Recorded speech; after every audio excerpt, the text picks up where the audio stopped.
গত কয়েকদিন থেকে বাংলাদেশে অনেক কিছু ঘটতেছে, তার মধ্যে গত 2 দিনের ধর্ষণের বিষয়টা নিয়ে একটু আপনাদেরকে বলি। গত পরশুদিন একটা মেয়েকে হত্যা করা হয়েছে তার বাবার কাছ থেকে টেনে এনে। মেয়েটাকে কিছুদিন আগে ধর্ষণ করা হয়েছে, সেই ধর্ষণের বিচার চাইছে বাবা, এর জন্য বাবার কাছ থেকে মেয়েকে টেনে হিঁচড়ে নিয়ে এসে ধর্ষণ করে আবার হত্যা করছে। গতকালকে দাদিকে মেরে নাতনিকে নিয়ে ধর্ষণ করার পরে সর্ষা ক্ষেতে মাইরা ফালায় রাখছে। ভাবা যায়? মানে 2 দিনের 2টা ধর্ষণের বিষয় দেখেন, আর হত্যাকাণ্ডের বিষয় দেখেন। আর রিসেন্টলি যা ঘটতেছে চাঁদাবাজি ধর্ষণ, সেটা তো অহরহর। আমি শুধু 2 দিনের শুধু ধর্ষণের কথা বলছি। একটাবার ভেবে দেখেন, যেখানে বাবার কাছ থেকে মেয়েকে নিয়ে ধর্ষণ করে মেরে ফেলা হয়, সেখানে আপনাদের আমাদের মা বোনেরা কি অতটুকু নিরাপদ? তারা তো বাহিরে কোনো কারণে অকারণে যেতেই পারবে না, সেখানে তো নিরাপদ নাই একদম। এখন আমাদের বাংলাদেশের সরকার যদি এদেরকে কড়াভাবে শাস্তি না দেয়, তাহলে এগুলো দিন দিন বেড়ে যাবে। সরকারের উচিত এদেরকে ক্রস ফায়ার করা, নয়তো এদেরকে ফাঁসি দেওয়া।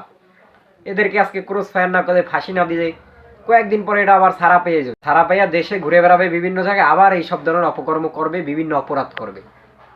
তাহলে এদেরকে ধইরা লাভ কি যদি আপনারা একটা শাস্তি না দেন, করা শাস্তি? ধরার কোনো মানে আছে?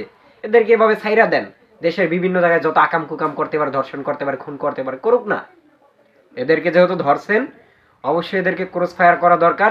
এই গ্রুপে যারা যারা ছিল এই ধর্ষণের পিছনে, এদেরকে নয়তো ফাঁসি দেওয়া দরকার, নয়তো বাংলাদেশে কখনোই এভাবে ধর্ষণ এবং হত্যার অপরাধ কমবে না, কমাইতে পারবেন না। আপনারা ধরবেন, দইরা নিয়ে সুন্দর মতো জামাই আদর করবেন।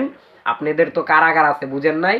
সরকারি ফান্ডের টাকা থেকে চলে, সেই কারাগারে নিয়ে রাখবেন, খাওয়াইবেন, লওয়াইবেন, পাইল্লা পুষে আরো বড় করবেন, তারপরে আবার ছাইরা দিবেন, যাও কইরা খাও, বুঝেন নাই? এই সব করার কোনো মানে হয় না। এদেরকে হয়তো ফাঁসি দেন, নয়তো ক্রস ফায়ার করেন, তাহলে বাংলাদেশে কিছু সমঝোতা হবে।